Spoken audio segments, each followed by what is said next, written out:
Good day everyone, we are from Group L and for today we are going to present our project which is on distillation unit. Before we start, I would like to introduce our group members. This group consists of 6 members which are Karen, Ever, Sarah, Karina, Nelisa and myself, Shazwan. This presentation consists of 5 parts which are introduction, methodology, literature review, discussion and last, conclusion. Distillation is a process used to separate a mixture based on the different volatilities of its component. In this project, we examine a distillation unit that faces several challenges. This as the system still relies on outdated manual controls which increase the risk of human error and limits process accuracy. Key sensors like temperature, pressure, and level transmitter are missing, making it hard to monitor condition in real time. Safety is also concerned as the unit lacks automatic alarms for issue like overheating, overpressure, or liquid overflow.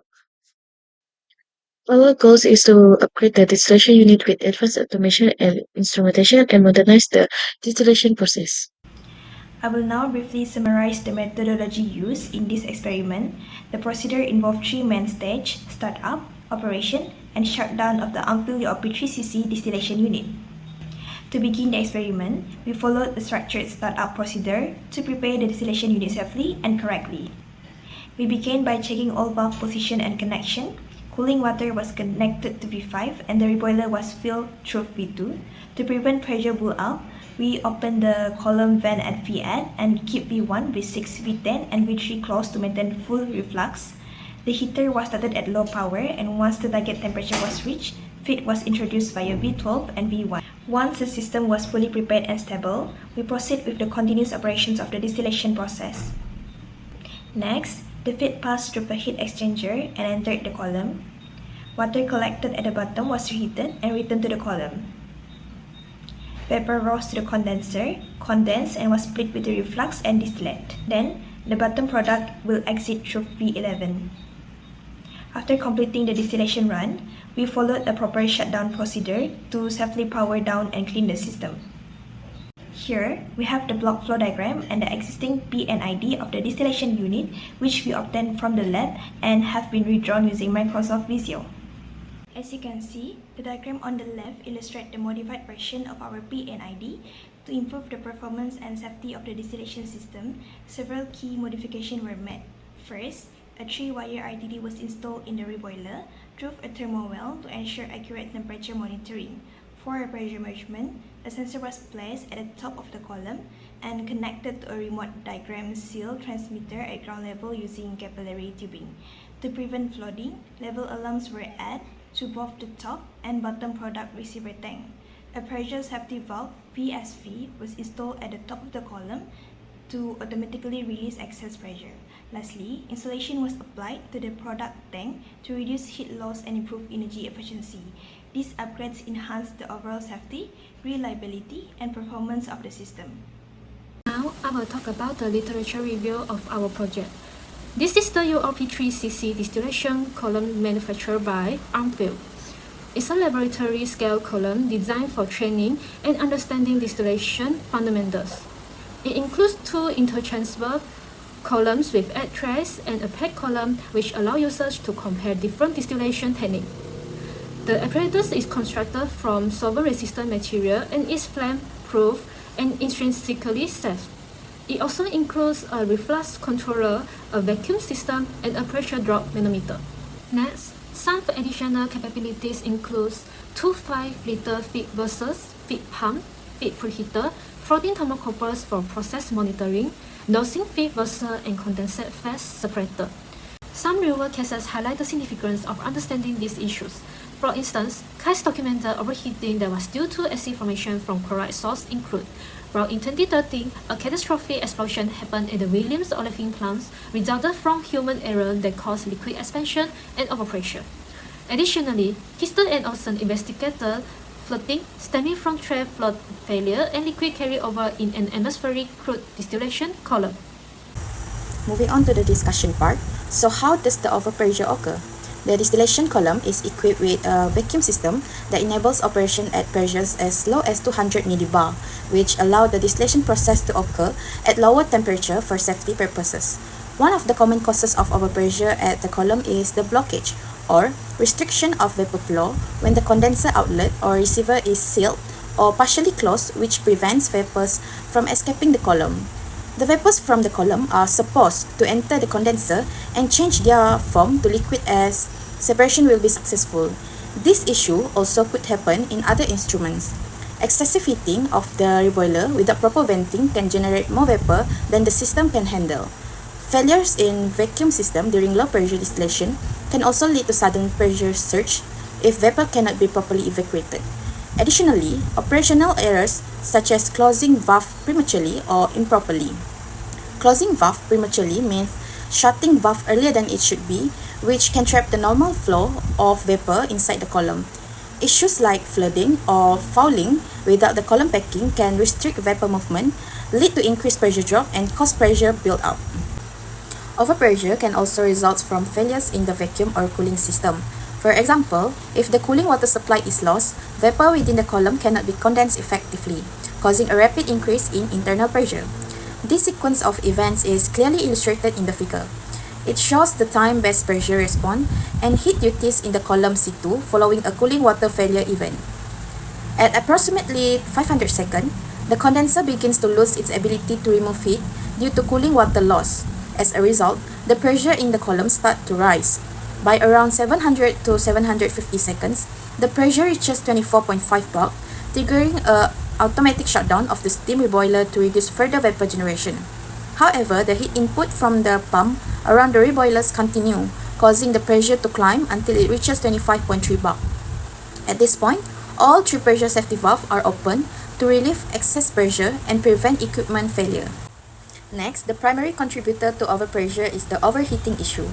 The maximum operating temperature of the reboiler is typically around 200 degrees Celsius. It often results from excessive heating at the reboiler, particularly when energy input is not balanced with proper venting capacity. The accumulation of vapor due to overheating significantly increases internal pressure, which may exceed safe operating limits. This overheating also weakens temperature-sensitive equipment and increases the chance of unexpected shutdowns. The next contributor is flooding. It occurs when excessive vapor flow in the distillation column carries liquid droplets in the upward vapor stream. Flooding increases internal pressure by disrupting the vapor-liquid equilibrium within the column. This heightened pressure places mechanical stress on valves connected to the reboiler. Over time, the increased stress can accelerate wear on valve components.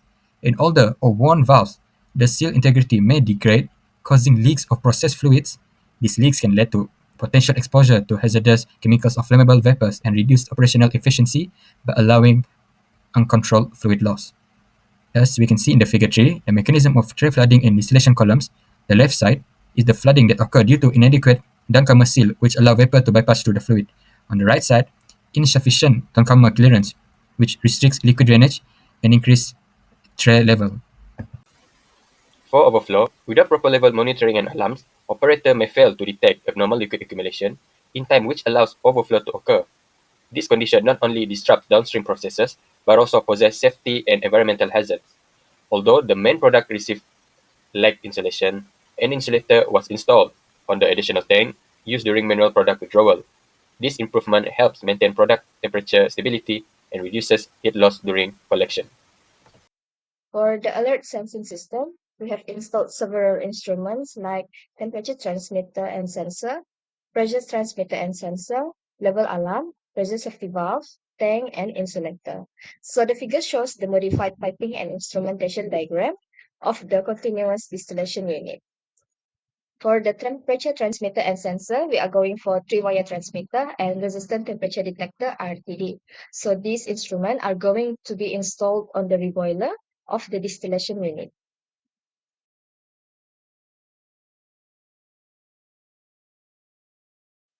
For the pressure transmitter and sensor, we are going for the Smart Line Remote Diaphragm Seals STR700.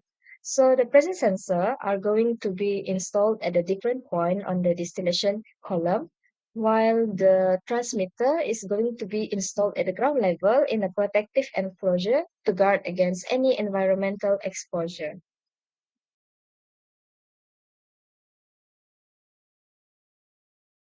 Now for the level alarm, we are going for the Rosemount 2140 level detector, the vibrating fog.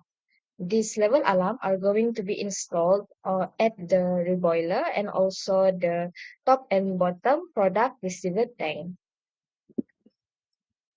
The purpose of installing the level alarm at the reboiler and also the product tank is to help ensure the liquid level stays within the safe limit.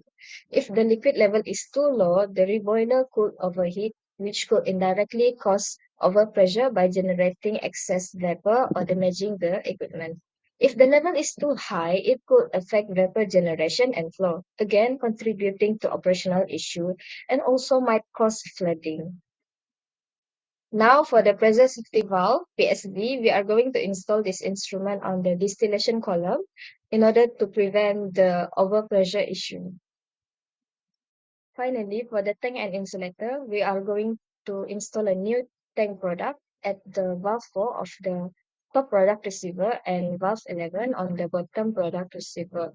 So the insulator are going to maintain a stable product temperature while minimize the energy use and prevent unwanted heat loss or gain. For pressure transmitter and sensor, we use Matlin remote diaphragm seals STR700 with specification URL 500 psi, LRF negative 14.7 psi, minimum span 5 psi. For temperature sensor, we use RTD with temperature range negative 196 to 600 degrees Celsius.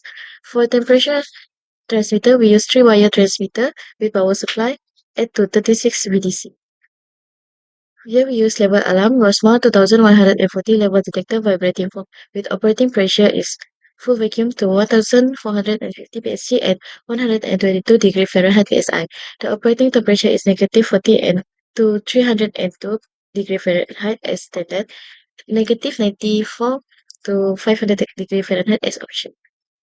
We also use YouTube manometer with 0 to 500 mm H2O. This system also uses various starting pump with 0 to 0.25 liter per minute, mechanical boiler 0 to 1000 mbar, and pneumatic valve 0 to 100% reflection. We use manual valve for flow meter valve with 0 to 15 liter per minute. Lead and direct immerse heater with 120 volt, 1 kilowatt, and 15.8 amp. To conclude, this project achieved two main objectives for the distillation unit: enhancing real-time monitoring through an automated alarm and sensing system, and optimizing energy efficiency and waste management. The integration of pressure sensors, RTDs, and level detectors enable accurate data collection and rapid system response, improving the safety and control. Improved heat and pressure regulation reduce the energy use and waste, aligning the unit with sustainable chemical processing practices. Overall, the upgrades significantly improve the unit's performance, safety, and environmental sustainability, setting a benchmark for future process control advancements.